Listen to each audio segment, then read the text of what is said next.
Me encuentro aquí con el maestro Juan José Ortiz Valderrama, ingeniero mecánico, magíster en gestión de la tecnología de la educación, maestro de matemáticas y tutor departamental del CESAR en el programa estatal Todos a Aprender PTA, con el propósito de profundizar en el conocimiento del ordenamiento jurídico colombiano en educación. Lo he invitado con ese propósito para que conozcamos la estructura jurídica y el espíritu de las leyes, los decretos y los convenios tanto bilaterales como multilaterales que ha suscrito Colombia en esta materia.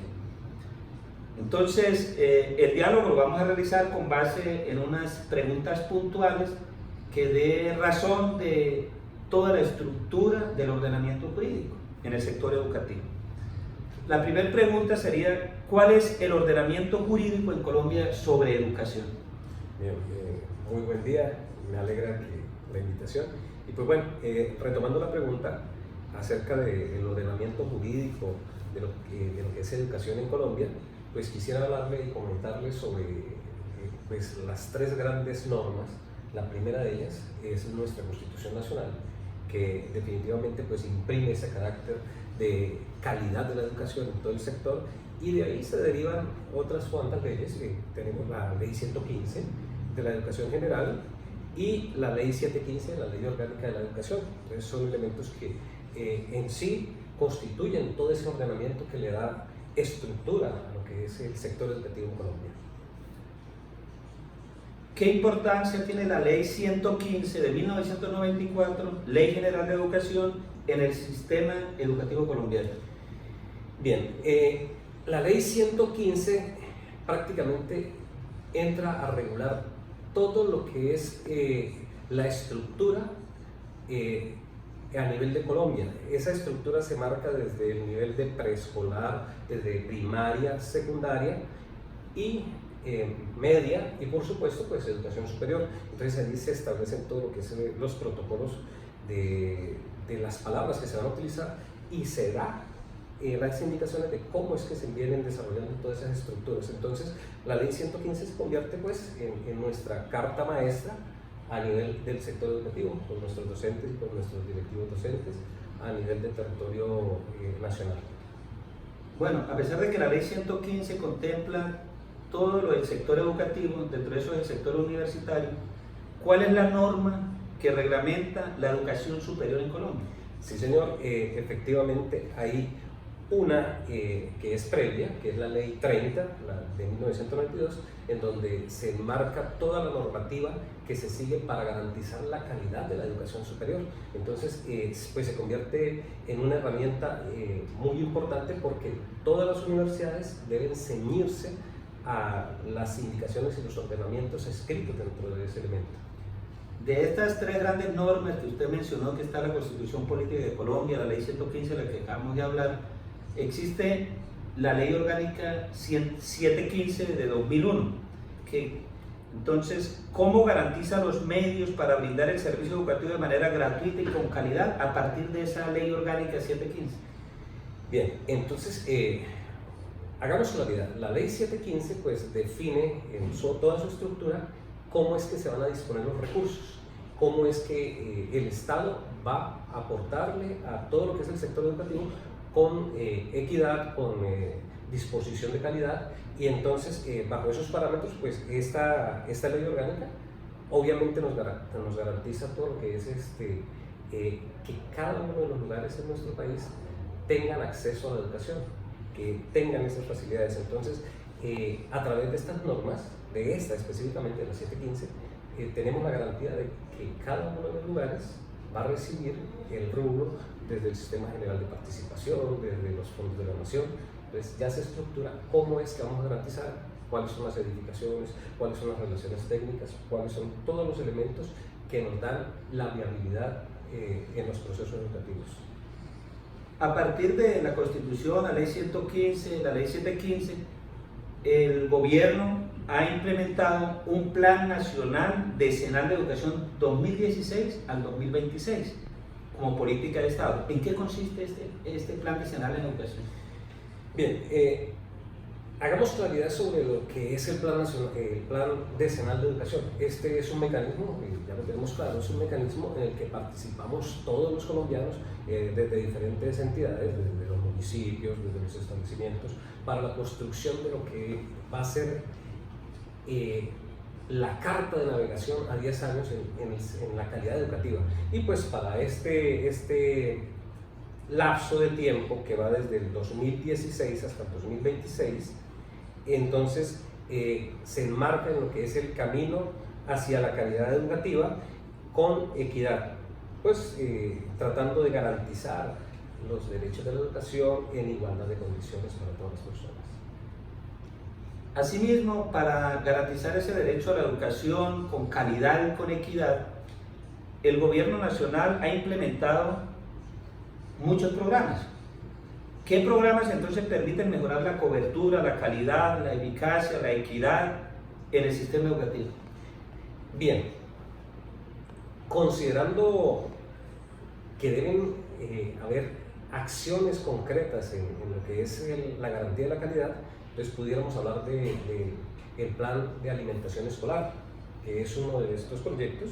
También tendríamos el del transporte escolar, también tendríamos lo que es el programa de inclusión, está el PILEO, está el Plan Nacional de Lectura y Escritura, está inclusive en el que yo estoy, que habíamos hablado, el programa Todos Aprender, que busca de alguna manera transformar las prácticas educativas en todas las aulas de clase para garantizar más y mejores aprendizajes en los estudiantes. Las instituciones de educación básica y media y las instituciones de educación superior tienen un proyecto educativo institucional que es la que marca la ruta y el camino hacia el logro de las metas en educación. ¿Cuál es la estructura del proyecto educativo institucional que permite el fortalecimiento de la educación preescolar, básica, media y universitaria? Bien, a través del decreto 1860 se enmarca como las características que cada establecimiento debe concebir para garantizar todo un proceso de educación. A estas características nosotros lo llamamos el plan educativo institucional, y cada establecimiento debe tener un plan educativo institucional. Esto hace que dentro de ese plan educativo se enmarquen unos elementos que son vitales. Entre ellos, pues, pudiéramos decir que está el análisis del contexto, están los objetivos que se pretenden desde la institución, está la estrategia pedagógica que se va a utilizar para llenar ese contexto, está toda la construcción del currículo, incluyendo todos esos elementos. Se habla también de los acuerdos de convivencia, se habla también de todos los procesos, cómo es los criterios de evaluación, en fin.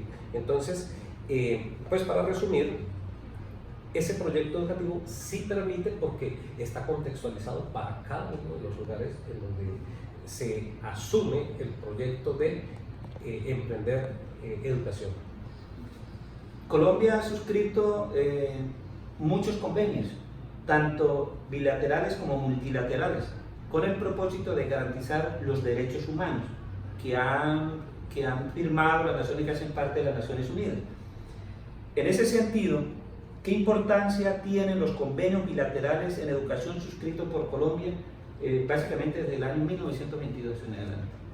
Bien, hace un momento retomábamos algunos elementos y hacíamos como ese recuento de que prácticamente, pues, nosotros en Latinoamérica y pues en nuestra actualidad, en el mundo globalizado, debe haber como una homogeneidad en lo que son los títulos. Entonces tenemos la posibilidad de homologar. Entonces la importancia en sí de estos convenios bilaterales viene enmarcada en el reconocimiento mutuo en las dos partes de lo que son nuestros estudios a nivel de pregrado, a nivel de posgrado, para que tengan validez tanto en un país como en nuestro país de origen, Colombia. Y entonces ahí realmente la importancia. Entonces decíamos que el primero en suscribirse fue en Uruguay, pero que hay muchos más que tenemos acuerdos bilaterales en donde participamos y gozamos de esa facilidad de tener, como que yo hago mis estudios en un país vecino nuestro y lo tenemos aquí. A propósito de eso, esto hace parte de una tarea de la legislación educativa de la Universidad de Cuauhtémoc, mexicana, y hay uno de los convenios que ha suscrito Colombia ha sido con Estados Unidos mexicanos. A propósito de eso, y por eso nosotros podemos estudiar tanto en México y aquí se reconoce, o los mexicanos pueden estudiar aquí y los reconocen en su país. ¿Qué convenios multilaterales entonces también ha suscrito Colombia y cuáles representan mayor importancia para el sector educativo con el fin de garantizar el derecho fundamental a la educación? Hablemos de al menos dos, de los más importantes en su criterio. Bien, yo quisiera además hacer como la conexión. Fíjese que hablamos aquí en el punto anterior de esos bilaterales, pero entonces no solamente tenemos ahorita la posibilidad de los bilaterales, sino que también hay unos acuerdos que son multilaterales y nos permite no solamente que participen dos, sino que a través de convenios existan varios países que nos comprometemos en apoyar todos los procesos educativos. En ese contexto, entonces, pudiéramos decir que tomando dos, pudiéramos tener el convenio Andrés Bello, que es el que da la posibilidad a todos los países iberoamericanos para que participemos de una o de otra manera en los estudios que se dan en los diferentes países y logremos esa homologación de nuestros estudios. No solamente está Andrés Bello, también está, por ejemplo, hay un convenio que es el de la UNICEF, que ese es, es una filial de la Organización de las Naciones Unidas y se encarga básicamente de lo que es la educación inicial. Y entonces, bajo ese contexto, pues tenemos como un respaldo, un apoyo, no de nosotros, sino de toda una comunidad que está ayudando a definir los lineamientos en la educación inicial, los derechos que tienen los niños al acceso a la educación, todo lo que son los procesos de alfabetización inicial, en fin, bueno, hay para resaltar esos dos proyectos que serían como de gran preponderancia para Colombia. Bueno, el conocimiento de todo lo que corresponde a